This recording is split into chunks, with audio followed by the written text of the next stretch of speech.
نحمده ونصلي على رسوله الكريم أما بعد فأعوذ بالله من الشيطان الرجيم بسم الله الرحمن الرحيم رب اشرح لي صدري ويسر لي أمري واحلل عقدة من لساني يفقهوا قولي رب زدني علما اللهم ربنا زدنا علما اللهم أرنا الحق حقا وارزقنا اتباعه وأرنا الباطل باطلا وارزقنا اجتنابه آمین یا رب العالمین۔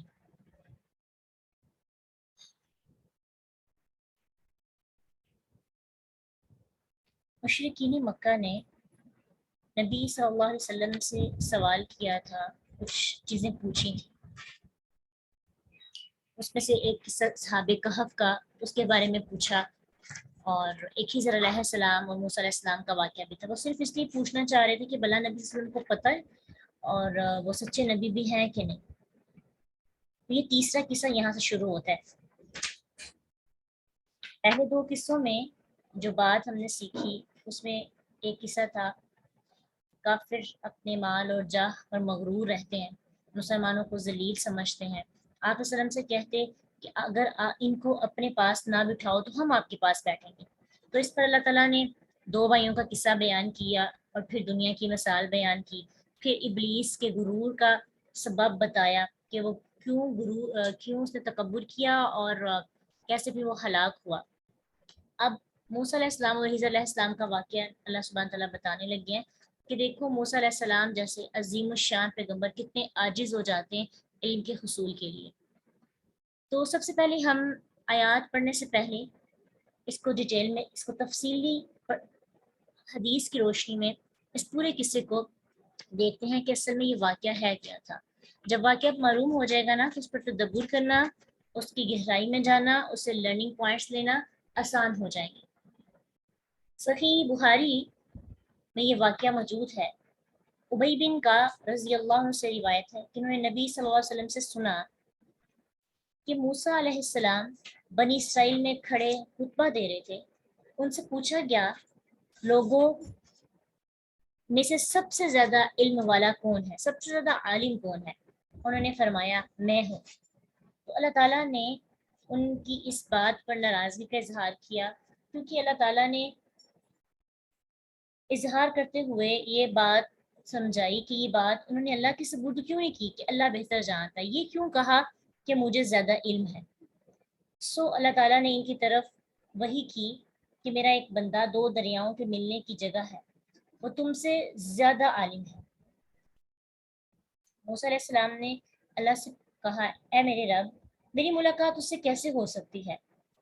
تو اللہ سبحانہ تعالیٰ نے فرمایا اپنے ساتھ ایک مچھلی لے لو اور اس سے کسی مقتل، کھجور کے نرم پتوں کی بنی ہوئی ٹوکری کو کہتے ہیں مقتل، میم کاف تالا، قاف موٹے والا نہیں، باریک کاف، اس میں رکھو۔ تو جہاں تم مچھلی کو گم پاؤ گے نا تو وہیں وہ شخص موجود ہوگا جس کے پاس تم سے بھی زیادہ نالج ہے۔ موسیٰ علیہ السلام کے دل میں بڑا تجسس تھا مجھے اس شخص سے ملنا ہے۔ انہوں نے کیا کی، ایک مچھلی لی، اسے ایک ٹوکری میں رکھا اور چل پڑے۔ کچھ لوگوں نے یہ بھی کہا کہ وہ مچھلی بھونی ہوئی تھی، لیکن البتہ وہ مچھلی مردہ تھی، کیونکہ زندہ مچھلی پانی کے بغیر تو نہیں رہ سکتی۔ اور ویسے بھی پھر یہ بھی ہے کہ نمک بھی اس کو لگا ہوا ہوگا۔ حدیث میں یہ لفظ نہیں ہے، لیکن یہ ہے کہ وہ مچھلی مردہ تھی۔ اپنے ساتھ موسیٰ علیہ السلام اپنے غلام شاگرد یوشع بن نون کو بھی لے کر گئے۔ وہ ایک چٹان کے پاس پہنچے، دونوں لیٹے اور سو گئے۔ اور یہ بھی کہا جاتا ہے کہ موسیٰ علیہ السلام سو گئے اور یوشع بن نون جو ہے وہ جاگتے رہے۔ انہوں نے کیا دیکھا کہ مچھلی تڑپی اور دریا میں جا گری، اور اس نے دریا میں اپنا راستہ سرنگ کی صورت میں بنایا، اور اللہ تعالیٰ نے مچھلی سے پانی کا بہاؤ روک دیا، یعنی وہ اس پر تاک کی طرح ہو گئے، جیسے سرنگ ہوتی ہے نا لمبی سی ایک سائڈ کی، تو وہ اندر کی طرف گھستی گئی اور اندر چلی گئی۔ جب موسیٰ علیہ السلام جاگے تو ان کا ساتھی نے مچھلی کے بارے میں بتانا ہی بھول گیا۔ وہ دونوں چلتے رہے، رات بھر چلتے رہے۔ اگلا دن ہوا تو موسیٰ علیہ السلام نے اپنے جوان سے کہا کہ لاؤ اب کھانا میں تو بہت تھک گیا ہوں. یعنی ہم اپنے سفر میں بہت تھکاوٹ محسوس کر رہے ہیں, کھانا لاؤ وہ کھاتے ہیں.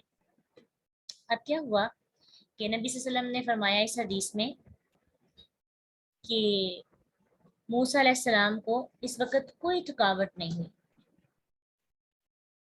جب تک وہ اپنی اس جگہ سے آگے نہیں گزرے جس کا اللہ تعالیٰ نے حکم دیا تھا, جہاں مچھلی کود کر, یہ اللہ کا معجزہ تھا نا کہ بونی ہوئی مچھلی, مردہ مچھلی زندہ ہوئی اور وہ کود کر خود سمندر میں چلی گئی, لیکن مچھلی زندہ نہیں تھی, یہ اللہ کا معجزہ تھا. اب کیا ہوا کہ جہاں پہ وہ مچھلی سمندر میں گئی تھی وہی تو منزل تھی ان کی. اب شیطان نے بلا دیا اس ساتھی کو, تو جب تک موسیٰ علیہ السلام اس سفر کے اس پارٹ تک پہنچے جہاں پہ مچھلی گمی تھی, وہاں تک ان کو تھکاوٹ نہیں ہوئی. تھکاوٹ تب ہوئی جب اس سے آگے بڑھ گئے. تو پھر کیا ہوا کہ یوشع بن نون نے ان سے کہا کہ آپ نے دیکھا کہ جب ہم اس چٹان کے پاس ٹھہرے تھے تو میں مچھلی بھول گیا, مجھے اس کا ذکر کرنا شیطان نے ہی بلا دیا. اس نے دریا میں اپنا عجیب رستہ بنا لیا مچھلی کے لیے. انہوں نے کہا کہ مچھلی کے لیے سرنگ بنی, اور موسیٰ علیہ السلام اور ان کے جوان کو بڑا تعجب ہوا. موسیٰ علیہ السلام نے کہا یہی تو ہم ڈھونڈ رہے تھے, ہم کیوں آگے آ گئے. پھر وہ کیا ہوا, اپنے قدموں کے نشانوں کا پیچھا کرتے ہوئے واپس اس جگہ پر پہنچے, واپس پلٹ کے یہاں تک کہ وہ اس چٹان تک پہنچے.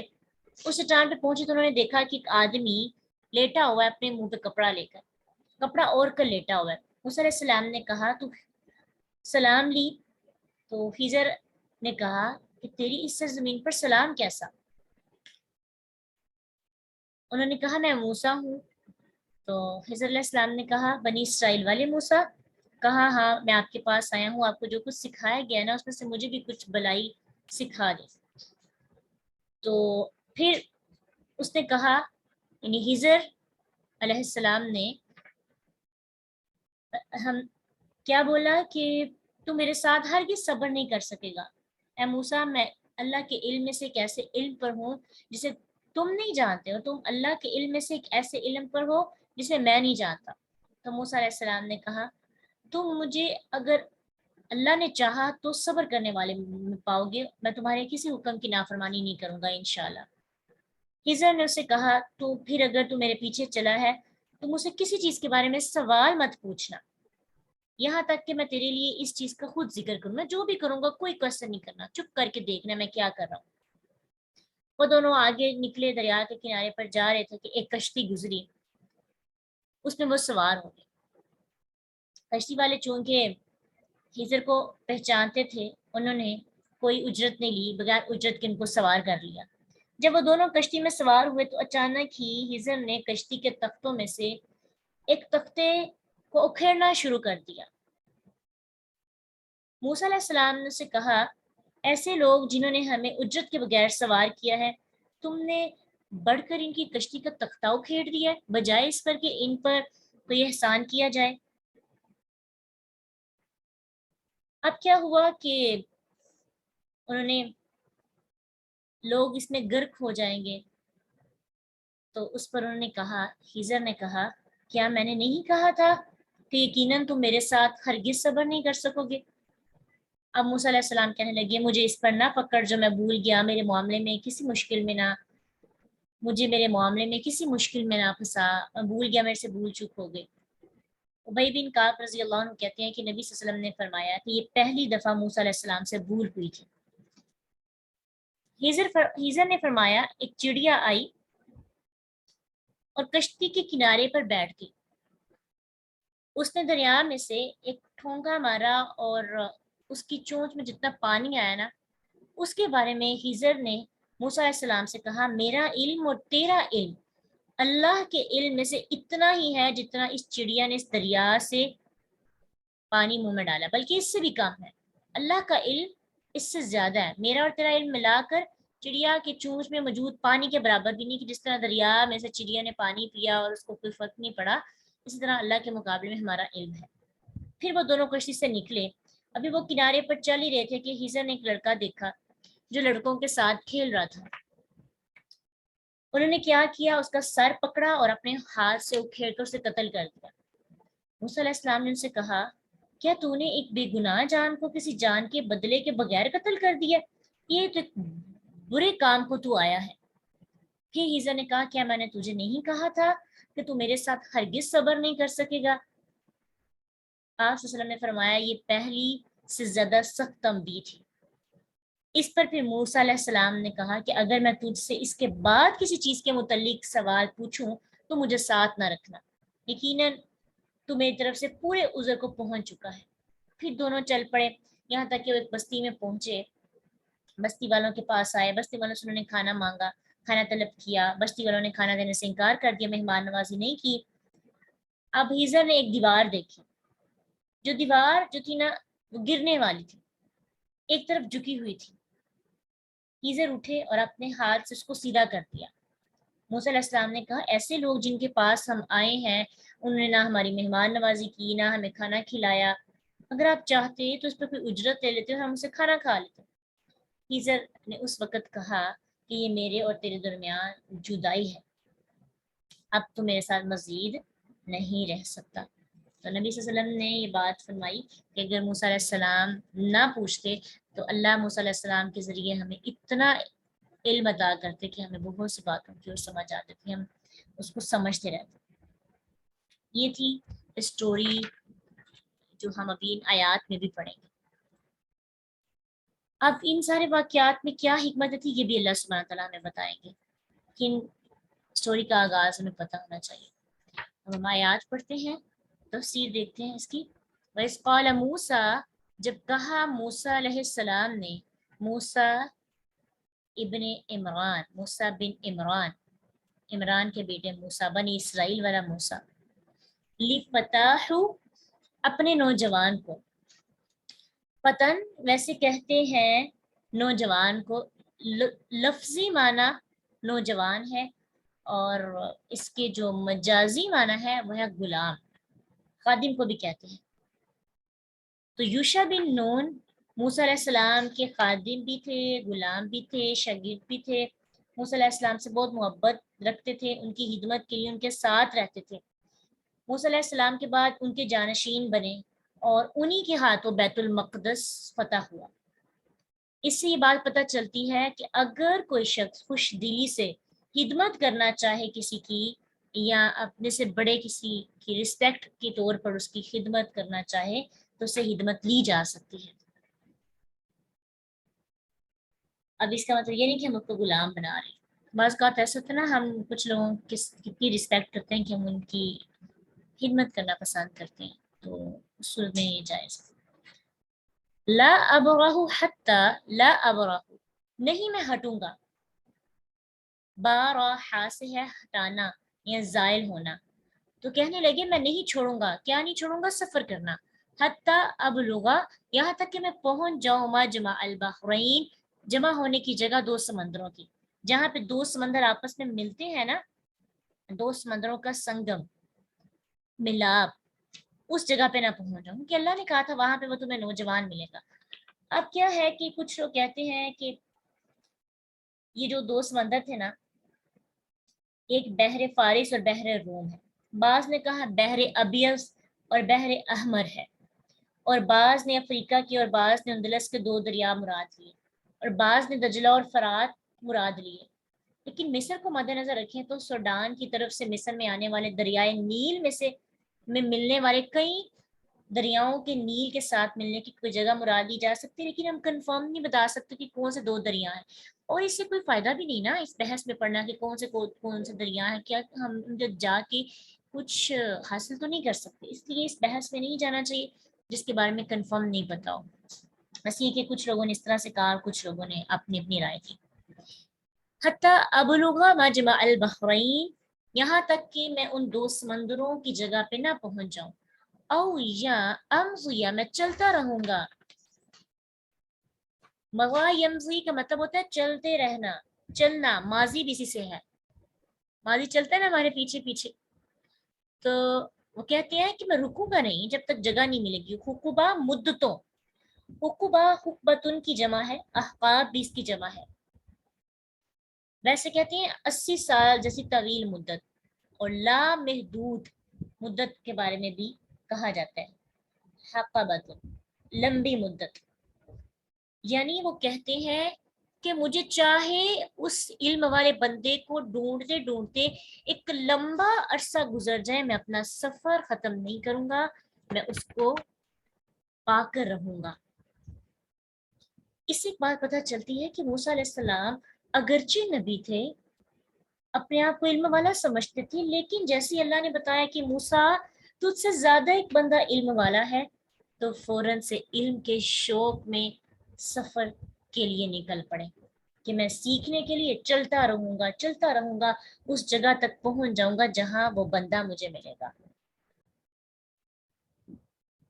تو اس بات سے ہمیں ایک سمجھ آتی ہے کہ علم کے لیے ہمیں ہمت کبھی بھی ہارنی نہیں چاہیے، عزم مضبوط ہو، پختہ ہو، شوقین ہو ہم علم کے لیے۔ چھوٹی چھوٹی پرابلمس کی وجہ سے ہم اپنے علم کو نہ روکیں۔ اب دیکھیں پہلے زمانے میں سفر کرنا پڑتا تھا، اگر دیکھا جائے صحابہ اور تابعین کی زندگی میں کتنا سفر کیا انہوں نے علم کے لیے۔ ابن مسعود کے بارے میں ایک روایت ہے کہ ان کی بات کہتی ہے کہ اگر مجھے پتہ چل جائے کہ اس زمین میں مجھ سے زیادہ کسی کے پاس قرآن کا علم ہے، تو میں اس علم کو حاصل کرنے کے لیے چلتا رہوں، حتیٰ کہ میرا اونٹ بھی مر جائے، پھر بھی میں اس بندے کے پاس پہنچوں جس کے پاس میرے سے زیادہ علم ہے۔ پھر آپ دیکھتے ہیں کہ صحابہ اکرام رضی اللہ عنہم ایک ایک حدیث کے لیے کتنے مہینوں کا سفر کرتے تھے، سوکھے پتھر کھا کر۔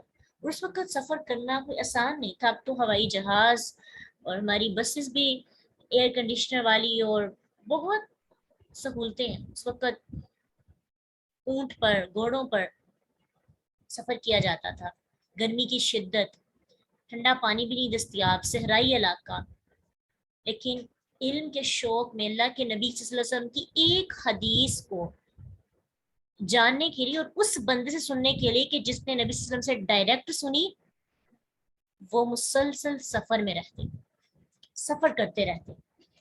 آج ہم یورپ سے بہت زیادہ امپریس ہوتے ہیں، دوسری اقوام کی ریسرچ پر بڑے ہم اپنے دل کو ابدیدہ کر رہے ہیں، امپریس ہو رہے ہیں کہ ان کے پاس اتنا نالج ہے، وہ ریسرچ کرنے کے لیے اتنی محنت کرتے ہیں، اتنی تگودو کرتے ہیں، اتنے سال ایک ایک تجربے پر ان کی کوششیں ہوتی ہیں۔ یہ سب سے پہلے طریقہ علم کے لیے محنت کرنے کا، علم کے لیے تغودو کرنے کا، جہاد کرنے کا، سفر کرنے کا کس نے ایک قدم اٹھایا تھا؟ صحابہ، نبی صلی اللہ علیہ وسلم کے ساتھیوں نے۔ تو سب سے پہلا پوائنٹ جو ہمیں سیکھنے کو ملا کہ علم کی راہ میں جب بھی کوئی رکاوٹ آئے تو موسیٰ علیہ السلام کی اس بات کو یاد رکھیں، او امضی حقبا، میں چلتا رہوں گا مدتوں۔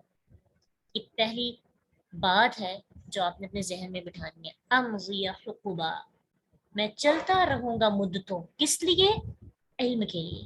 مجھے اپنا علم نہیں روکنا، مجھے علم حاصل کرنا ہے۔